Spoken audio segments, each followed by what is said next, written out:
Hello golfers, and welcome to this week's newsletter in a gorgeous Gorleston Golf Club. Over here on the practice ground, I've had a busy couple of days teaching and it's been absolutely beautiful up here. So warm, I've even took my jumper off. Look, I do have arms, albeit very white arms because they never see the sun. Anyway, it's been a busy few days for me. The shop's been really busy since opening, which is fantastic. People are now in the shop buying stuff, looking at all the new stuff we've got in, all the new pin clothing we've got in, taking in a look at the TaylorMade TMM Sim stuff. That's all in as well, so it's great to have the shop back open. Everybody's adhering to the rules, everybody's following the one-way system, everybody's sanitising their hands as they come in and when they leave, which is fantastic. We're just going to keep doing that to help to keep this terrible virus away. But we are returning to some sort of normality, and it looks like from the 4th of July the clubhouse can open again, so we can all go and enjoy a beer after our round of golf. Fantastic, hooray. Right, okay, so this week for you, I'm up here on the practice ground. I've got a little break in between my lessons, so let me help you out with a little tip that I've been giving a couple of golfers today. They've been struggling with their tempo. Technique's been pretty good, but they've all been a bit quick with their tempo, right? So what I want you to try and do is, we've all seen this, right? The difference between speed. Speed is good in a golf swing because speed hits the ball a long way, okay? No doubt about that. Speed is great, okay? But speed has got to come at the right point. I see too many of our golfers, too many of our members go fast in the backswing and then fast with the hands over the top. That is not where we want speed, okay? We want speed from just before the ball and through the ball. That's where we want the speed, yeah? So we mentioned the release last week's newsletter, or the week before, didn't we, yeah? Very important.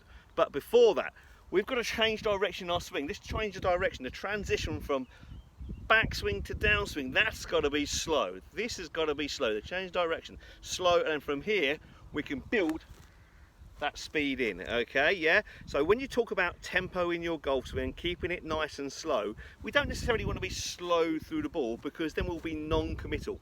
We won't commit to the shot, yeah? Slow through the ball would be that, yeah? And that will lead to bad shots in itself, okay? It wants to be slow at the right spot, which is that change from backswing to downswing. So a great little drill we can do is do the Matsuyama pause at the top of your swing, yeah? Okay, that's a great way of just slowing your tempo down. Let me show you, okay? Can you all still see me? I think so. Right, so I've got my wedge in my hand. I want you to swing up to the top, stop, then hit. That is a great way of getting your tempo, yeah? Swing up to the top, stop, pause, and then start back down again. If you get too quick from the top, then all of a sudden we're doing this and the ball can go all over the place, yeah? So, give it a go. If you're struggling with your tempo, okay, think about just pausing a little bit at the top of your backswing before you start your downswing, yeah? And that way, you'll be able to get the speed into your golf swing at the right point, which is through the ball and not before the ball. Make sense? Give it a go and let me know how we got on, okay? Right, that's it for this week. Haven't got much more news to tell you. The Captain Pro matches will be starting in a couple of weeks' time. Unfortunately, they're all fully booked already. I know it's only been up on the board a week, but they've all been fully booked up because we can only play 12 this year due to a late start. I might speak to Fred and see if we can maybe arrange a few more, although that's still very tricky on my behalf because my little boy is still off school and my wife has to work as well, so we are sharing the childcare a little bit.